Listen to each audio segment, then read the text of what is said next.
Magandang hapon sa inyo lahat. Ito ulit si Mike Padua at narito ulit tayo sa ating weather analysis ngayong araw po ng Huwebes hanggang Sabado, Hunyo 8 hanggang 10, 2023. Ito po ang ating Tagalog version. Pinaglilingkod sa inyo ng Typhoon 2000 in partnership with Naga College Foundation, Bicol Region's Premier School, also Aboitiz Power, Bank of the Philippine Islands, and Avenue Plaza Hotel, the best hotel in Naga City.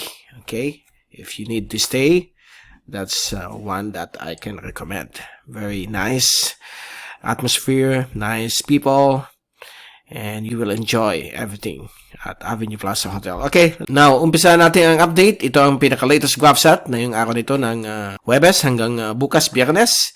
At binabantayan po natin ang bagyong si Gukol. Okay, yan po international name with local name Chedeng.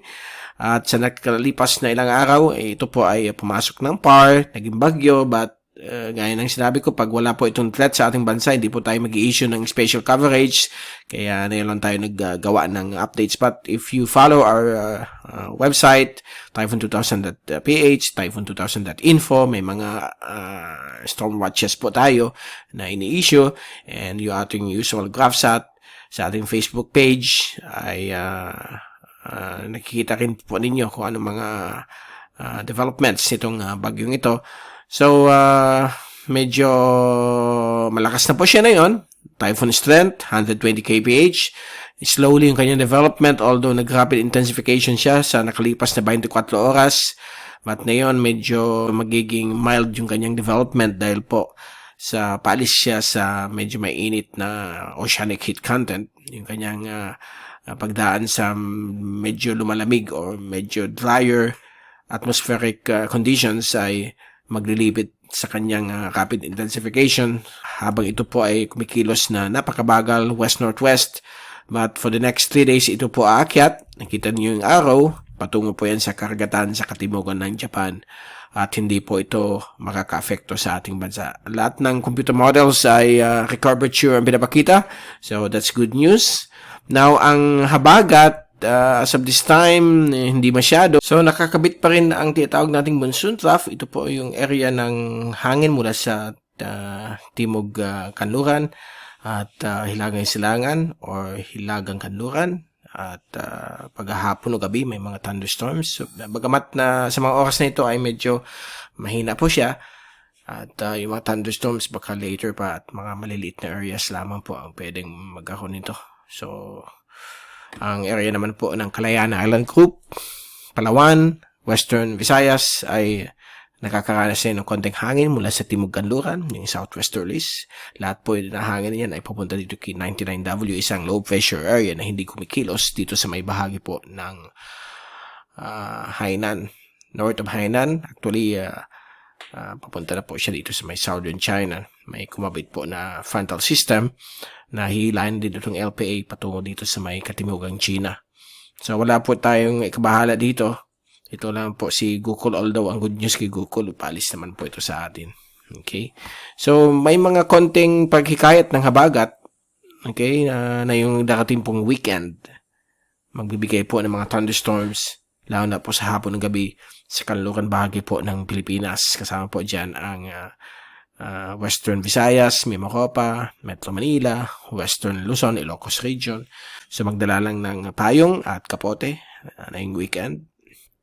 So, na yung Huwebes at Biyernes, patuloy pa rin naman napakaganda ng panahon. Although sa hapon ng gabi, may mga thunderstorms pa rin tayo. Dahil nga po sa atin, tawag nating monsoon trough.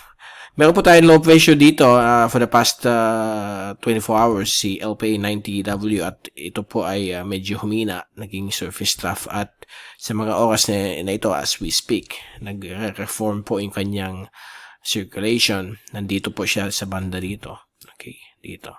So baka mag-regenerate.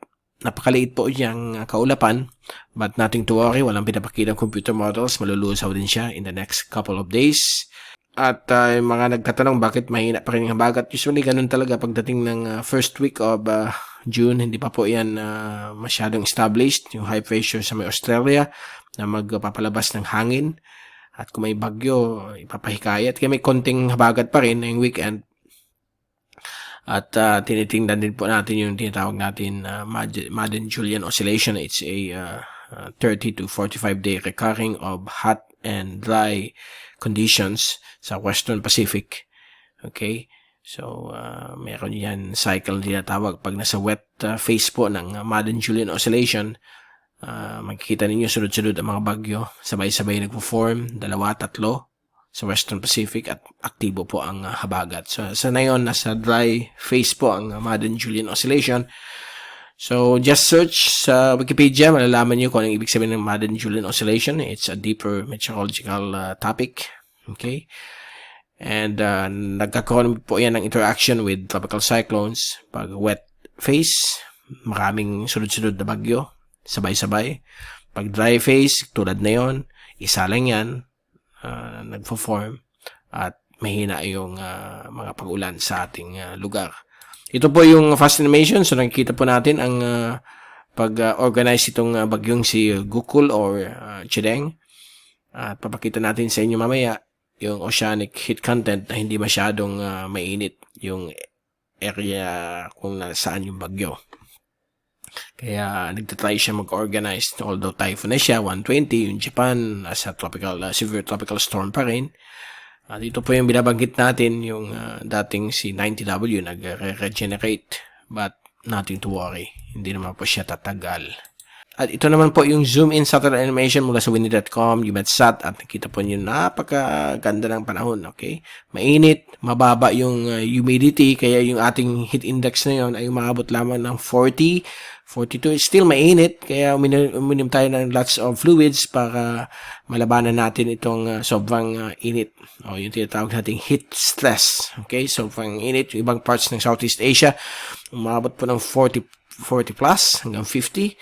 At medyo alarming dahil po medyo mataas daw na yung taon ang epekto ng tinatawag nating heat index o heat stress na nakakanasan ng mga kababayan natin sa Southeast Asia. Okay? So, yan po ang kung titingnan nyo, talagang perfectly developed na typhoon siya compared kay Mawar na sobrang lakas, sobrang athletic. Okay, ito naman ay medyo mabagal, lazy storm, but still, ang good news, hindi pa siya pupunta sa atin. It will track towards this way. Okay? And ito po yung track natin kagabi, 11 p.m. but walang pagbabago ng kanyang tracking. Even itong mga Asian agencies tracks, including Pag-asa, they all agree na magkakaroon po siya ng recurvature patungo sa karagatan sa katimugang bahagi po ng Japan. At ito rin yung computer models, walang pagbabago. Walang pinapakita ang computer models na pupunta sa atin. Ito po yung oceanic heat content at kitang-kita po ninyo, paalis na po siya sa warm oceanic heat content. Kaya pagdating niyo po dito, medyo mild ng init hanggang sa lumalamig na, hindi na po yan masyadong lalakas. Okay, baka hanggang 160 na lang po siya. And then, hihina na po siya ng bagya. Now, ang ating rainfall forecast hanggang sa weekend, still, later tonight, may mga thunderstorms tayo sa maliliit na portions ng ating bansa. Hindi masyado compared kahapon.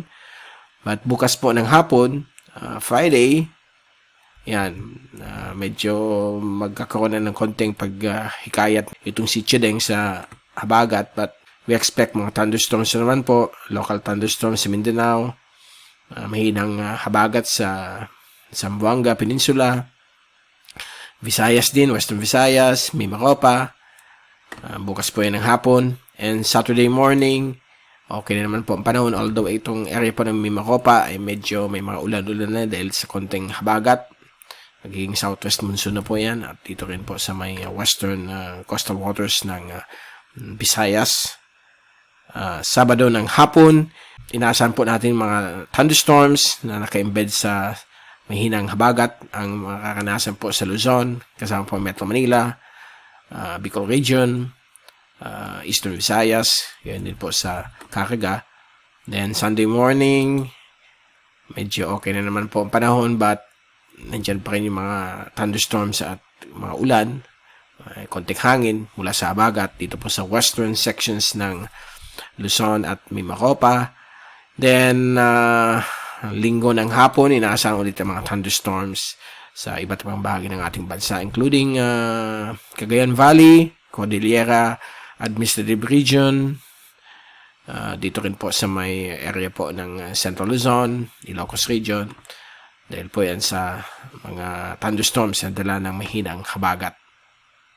Okay? And Monday, medyo unti-unti na pong bubuti ang panahon sa ibang parte po ng Visayas at Mimaropa.